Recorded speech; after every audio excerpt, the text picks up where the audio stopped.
بسم اللہ الرحمن الرحیم، شروع کرتا ہوں اللہ تعالیٰ کے نام سے جو بڑا مہربان نہایت رحم والا ہے۔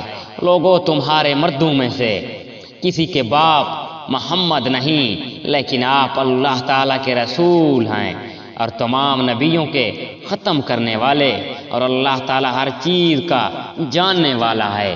مسلمانوں، اللہ تعالیٰ کا ذکر بہت زیادہ کرو اور صبح و شام اس کی پاکیزگی بیان کرو۔ وہی ہے جو تم پر اپنی رحمتیں بھیجتا ہے اور اس کے فرشتے تمہارے لیے دعا رحمت کرتے ہیں تاکہ وہ تمہیں اندھیروں سے اجالے کی طرف لے جائے۔ اور اللہ تعالیٰ مومنوں پر بہت ہی مہربان ہے۔ جس دن یہ اللہ سے ملاقات کریں گے ان کا تحفہ سلام ہوگا۔ ان کے لیے اللہ تعالیٰ نے باعزت اجر تیار کر رکھا ہے۔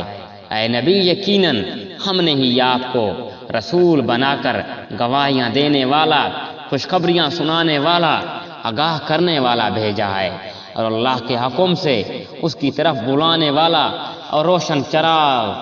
آپ مومنوں کو خوشخبری سنا دیجئے کہ ان کے لیے اللہ کی طرف سے بہت بڑا فضل ہے، اور کافروں اور منافقوں کا کہنا نہ مانیے، اور جو تکلیف پہنچائیں اس کا خیال بھی نہ کیجیے۔ اللہ پر بھروسہ کیجیے اور کافی ہے اللہ تعالیٰ کام بنانے والا۔ اے مومنو، جب تم مومن عورتوں سے نکاح کرو پھر ہاتھ لگانے